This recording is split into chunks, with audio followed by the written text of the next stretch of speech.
అందరికీ నమస్కారం అండి. Welcome back to our channel Prabhakar food blogs. ఈరోజైతే మీ అందరి కోసం మటన్ పకోడీ ఏ విధంగా తయారు చేసుకోవాలో చూపించబోతున్నాను. చూడండి ఎంత సాఫ్ట్గా ఉందో. ఈ విధంగా మీరు కూడా తయారు చేసుకుని దయచేసి ఈ వీడియో కనుక మీ అందరికీ నచ్చినట్లయితే లైక్ చేయండి, షేర్ చేయండి. అదేవిధంగా ఇప్పటి వరకు మన ఛానల్ని సబ్స్క్రైబ్ చేసుకున్నట్లయితే మాత్రం తప్పనిసరిగా సబ్స్క్రైబ్ చేసుకోవాలని కోరుకుంటున్నానండి. ముందుగా మనం ఒక కేజీ మటన్ అయితే తీసుకున్నాం. ఈ మటన్ శుభ్రపరచుకొని అయితే మనం పక్కన పెట్టుకున్నాం. ఇప్పుడు ఈ మటన్లో ముందుగా మనం అల్లం వెల్లుల్లి పేస్ట్ అయితే కలుపుకొని, అదేవిధంగా కొద్దిగా పసుపు అయితే వేసుకుందాం. ఇవి వేసుకున్న తర్వాత మొత్తం అంతా కూడా బాగా కలుపుకుందాం. ఈ కలుపుకున్నదంతా కూడా మనం ఒక కుక్కర్ తీసుకుని ఆ కుక్కర్లో వేసుకుందాం. ఇదంతా వేసుకున్న తర్వాత మనం ఈ మటన్ కలుపుకున్న ఈ పళ్ళెంలో కొద్దిగా వాటర్ వేసుకుని మటన్ ఈ ములిగే వరకు అయితే ఇప్పుడు మనం కుక్కర్ మూత అయితే పెట్టేసుకుందాం. పెట్టేసుకుని ఇప్పుడు మనం ఒక 6 విజిల్లు వచ్చే వరకు అయితే మనం స్టవ్ మీద పెట్టుకుందాం. ఒక 6 విజిల్ అయితే రావాలండి. ఇప్పుడు మనం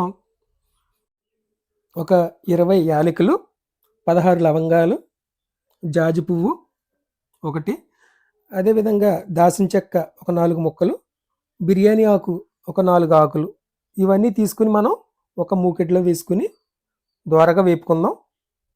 దోరగా వేపుకుని ఇదంతా చల్లారిన తర్వాత ఇదైతే మనం ఇప్పుడు 6 విజిల్ పూర్తయ్యాయి కాబట్టి అదేవిధంగా కుక్కర్ అయితే మొత్తం చల్లారిన తర్వాత ఈ మటన్ అంతా కూడా ఒక పళ్ళెంలో అయితే వేసుకుందాం. దీంట్లో కొద్దిగా వాటర్ ఉంది కాబట్టి ఆ వాటర్ అయితే మనం వేరే గిన్నెలోకి అయితే కొంచెం తీసుకుందాం. మనం మిక్సీ పట్టుకున్న గరం మసాలా అయితే రెడీ అయిపోయిందండి.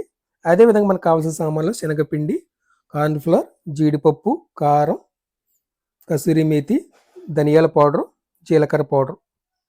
ఇప్పుడు ఇవన్నీ కూడా ఇప్పుడు మనం ఈ మటన్లో అయితే ముందుగా వేసుకుని ఇదంతా కూడా బాగా కలిపేసుకుందాం.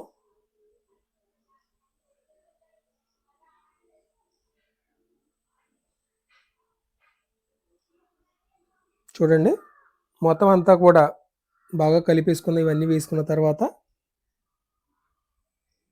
లాస్ట్గా ఈ గరం మసాలా ఇందాక మనం మిక్సీలో పట్టుకున్నాం. ఇది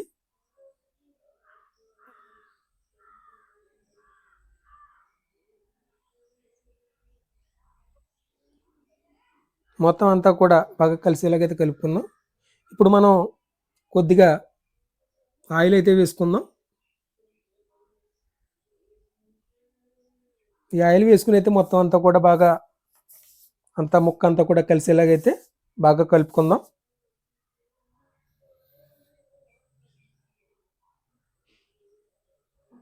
మీరు ఈ వీడియో కనుక చివరి వరకు చూస్తే కొన్ని దీంట్లో నేను మిస్ అయినవి అయితే మీకు చెప్పడం జరుగుతుంది. అది మీకు లాస్ట్లో చెప్తాను. అంటే మొక్క ఇప్పుడు కొంచెం ఇది జ్యూస్ టైట్గా ఉంది కాబట్టి మనం కొద్దిగా ఇందా తీసుకున్న ఆ వాటర్ అయితే మనం దీంట్లో వేసుకున్నాం. అదేవిధంగా ఇప్పుడు మనం సాల్ట్ అయితే వేసుకున్నాం. మనం సాల్ట్ వేసుకోవడం మర్చిపోయామండి. ఇప్పుడు సాల్ట్ అయితే వేసుకుని బాగా కలుపుకుందాం. ఇప్పుడు ఇదంతా కూడా బాగా వేసుకున్న తర్వాత కొద్దిగా కరివేపాకు, అదేవిధంగా నేను మీకు ఒక కోడిగుడ్డు, అదేవిధంగా ఒక నిమ్మకాయ 2 ముక్కలు అయితే మనం దీంట్లో వేసుకున్నాం. ఆ క్లిప్ అయితే కట్ అయింది, దయచేసి క్షమించగలరు. ఈ విధంగా ఇదంతా కలుపుకున్న తర్వాత మనం ఒక గంట సేపు పక్కన పెట్టుకుందాం.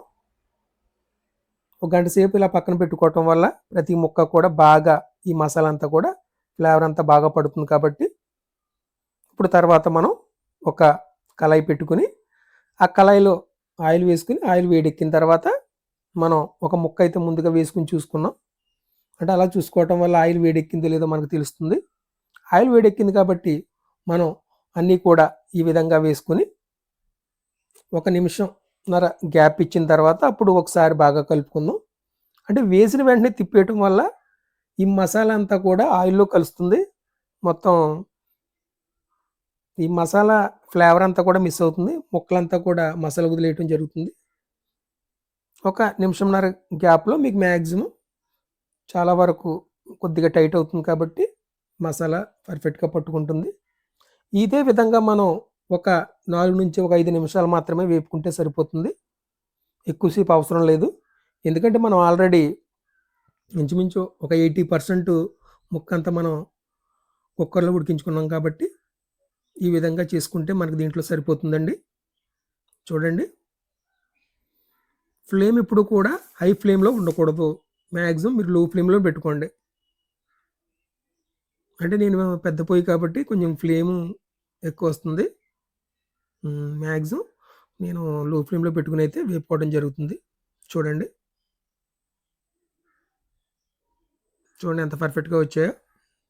ఈ విధంగా అయితే మనం తీసుకొని ఇప్పుడు రెండో వాయి కూడా వేసేసుకుందాం. 2 వాయిల కింద వేసుకుంటున్నానండి నేను. కింద పేపర్ పెట్టుకున్నాను. పేపర్‌లో నేను వేసుకున్నాను కాబట్టి ఎందుకేసుకున్నానంటే, ఆ పేపర్ అనేది మన ఆయిల్‌ని అయితే లాక్కుంటుంది. దానికోసం అయితే నేను పేపర్‌లో వేసుకోవడం జరుగుతుంది. చివరిలో ఆ పేపర్ తీసేస్తే ఆయిల్ అంతా కూడా ఆ పేపర్‌కి వచ్చేస్తుంది. మనకి రెండో వాయి కూడా రెడీ అయిపోయింది కాబట్టి, మనం ఇదంతా కూడా రెడీ అయిపోయింది. చూడండి ఎంత క్రిస్పీగా ఉందో. చాలా స్మూత్‌గా ఉంటుంది. చాలా బావుంటుంది. మీరు కూడా ఒకసారి ట్రై చేయండి. దయచేసి ఈ వీడియో కనుక మీ అందరికీ నచ్చినట్లయితే లైక్ చేయండి, షేర్ చేయండి. అదేవిధంగా ఇప్పటివరకు మన ఛానల్‌ని సబ్స్క్రైబ్ చేసుకున్నట్లయితే